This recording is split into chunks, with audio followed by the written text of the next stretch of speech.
Oke, baik ya.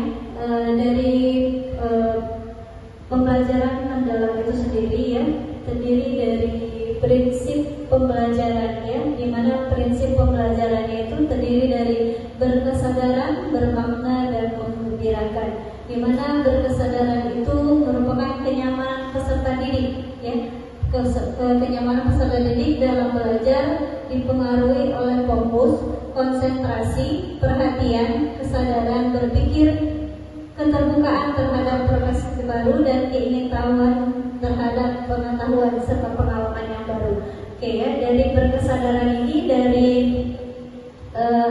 pembelajaran yang kita berikan itu, peserta didik itu merasa nyaman terlebih dahulu berada di dalam kelas ya.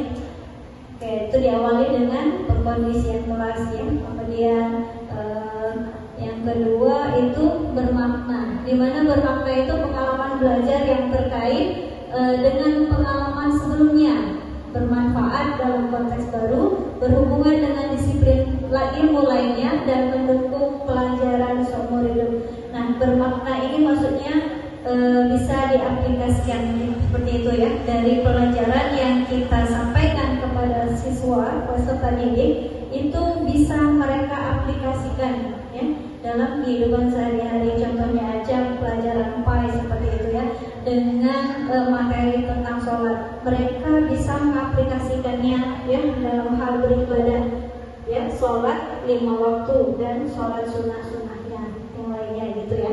Kemudian yang ketiga, menggembirakan. Menggembirakan ini lingkungan pembelajaran yang interaktif ya, mencakup aktivitas yang menarik, memotivasi, dan menginspirasi untuk mencapai keberhasilan belajar peserta didik.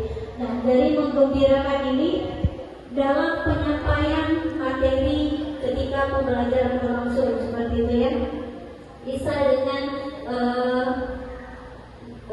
penyampaian materi dengan games ya, dengan role play atau dengan diskusi seperti itu, tidak monoton dengan ceramah. Karena pembelajaran mendalam ini kita mampu merubah dari pola pikir tetap menjadi pola pikir yang bertumbuh, di mana kita merubah kebiasaan lama yang telah kita lakukan selama ini dengan pola pikir bertumbuh, yaitu dengan sesuatu hal yang baru, seperti menyampaikan materi dengan cara games ya, atau dengan diskusi, sehingga mereka siswa itu bisa berpikir. Belajar ini ada 3, yaitu pertama memahami, mengaplikasi, dan merefleksi ya, di mana siswa itu memahami tahap awal peserta didik melibatkan konstruksi pengetahuan untuk memahami konsep dari berbagai sumber ya. Pengetahuan di fase ini mencakup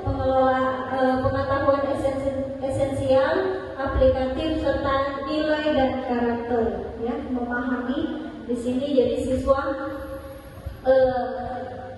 tidak hanya belajar dengan satu sumber ya, bisa mereka mendapatkan pembelajaran itu, yaitu tadi ya, guru mampu melaksanakan digital seperti ini ya, dengan memberikan materi tidak hanya dengan buku pelajaran saja, tetapi dengan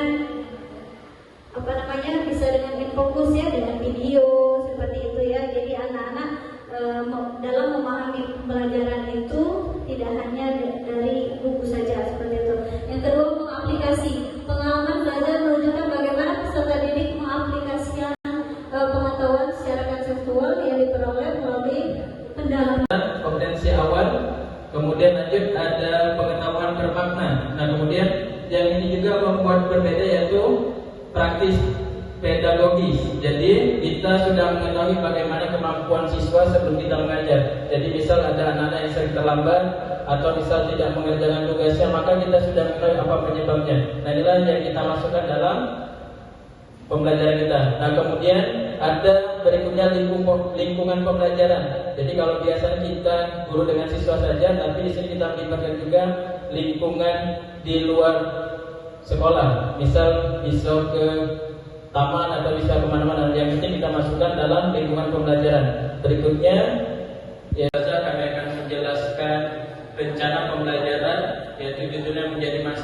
Tangerang. Nah, jadi dalam rencana pembelajaran ini berbeda dengan K13. Yang pertama itu tetap ada yang namanya identitas, identitas tetap ada.